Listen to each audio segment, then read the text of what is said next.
It's one last time, Triple H versus Rock, but will it go to the top of the charts? Welcome back, guys, to Fog Wrestling for your top 5 moments for the 19th of August 2002 Monday Night Raw. And believe it or not, this is the last time Triple H and The Rock go one-on-one.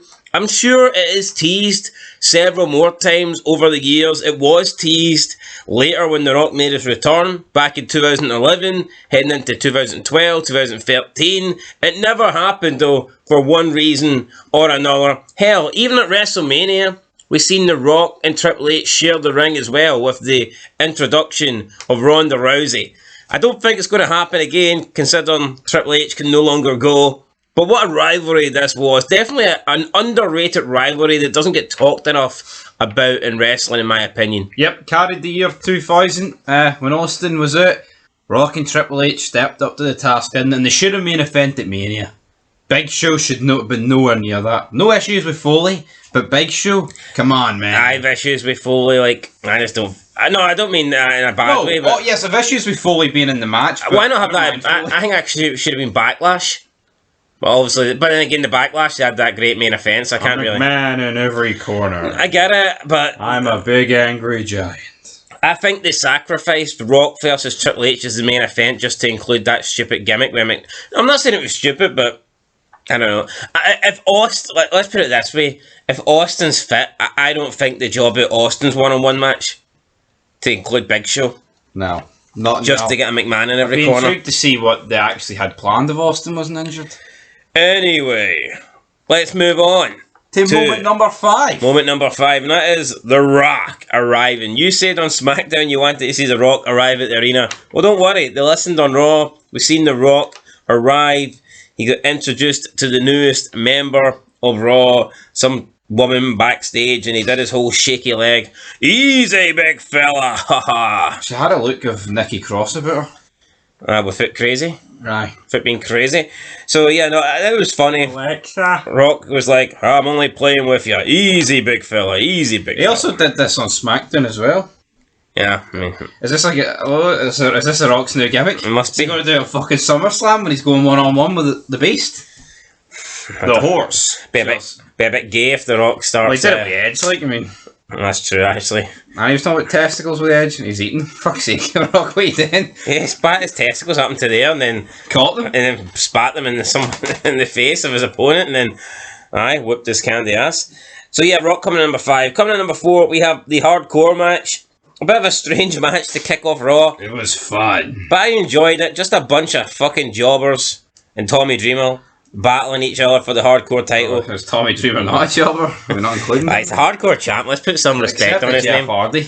I know, but he's the champ, man. I've got to give him the pull here. You know, got to put the spotlight on him. Jeff must have been caught with drugs because Matt's getting pushed more. All of a sudden, like that, just like that, Matt's on SmackDown getting his own wee segments. Jeff's jobbing out, and I mean, Jeff had one move in this match with 3 minutes to go, and you never seen him again. So fuck knows what Jeff was doing.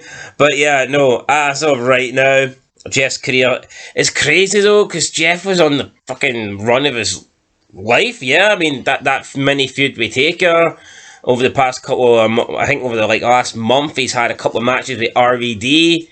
First for the Intercontinental title, and then he had one for the Unified. He won the European belt. So, yeah, no, Jeff was going places, and now he's pretty much going nowhere. He never really recovers for this, doesn't he? Not really, but it was a fun match. I just kind of was expecting something to happen at the end of it. We did get the whole Kane thing, but nothing materialised. No. Dun-dun-dun. And I kind of thought we were going to get 3-minute warning come out and just destroy everybody, but that didn't happen. We've actually got 6 minutes. Double the Samoans. Anyway, that was number 4. Coming in number 3, we have Bischoff backstage with Trish Stratus and Stacy KEIBLER. They're both arguing in Bischoff's office. Stacy KEIBLER is accused of kissing up to the boss, really, by Trish Stratus in order to try and get what she wants. Stacy KEIBLER says that's ironic. That's the kettle calling the pot black, considering what you done. You don't hear that saying often, don't you? Not? What one? Calling the kettle black, the pot. What's the part in the Impact song? I think I messed up, but anyway. I did, but I don't care. Anyway, Trish, Stacy Keibler says to Trish, weren't you the one that was barking on all fours, bitch? Woof, woof, woof. Bischoff then comes in, tells the ladies to calm down. Why are we here? They think they're getting a shot at the women's championship, but Bischoff's like, nah, you ain't getting that. Let's be honest, no one cares about women's wrestling. Trish Stratus looks offended, but Bischoff simply looks her direction and goes, it's true. And then he proceeds to say, I'm going to give the fans on Monday Night Raw what they really want, and that is sex appeal.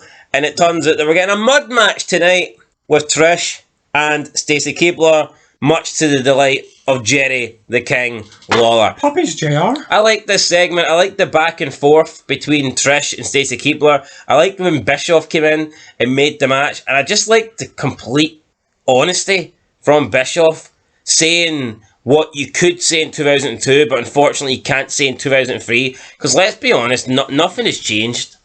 Nothing, yeah. Nothing has. People can pretend that they still... people can pretend that they like women's wrestling or whatnot, but I mean, the average man would much rather watch Stacy Keibler and Trish Stratus wrestling in mud than watch women trying to put on a 20-minute match like the men. That's a fucking fact. Now, of course, you look at the really small audience that WWE's got left, and it is full of like fucking nerds and simps, and they might want to be dominated by Rhea Ripley. They might like Rhea Ripley hitting these big power moves and looking like a man in the ring, but the fact is, that's the actual minority. The majority of wrestling fans don't even watch the product anymore because it sucks.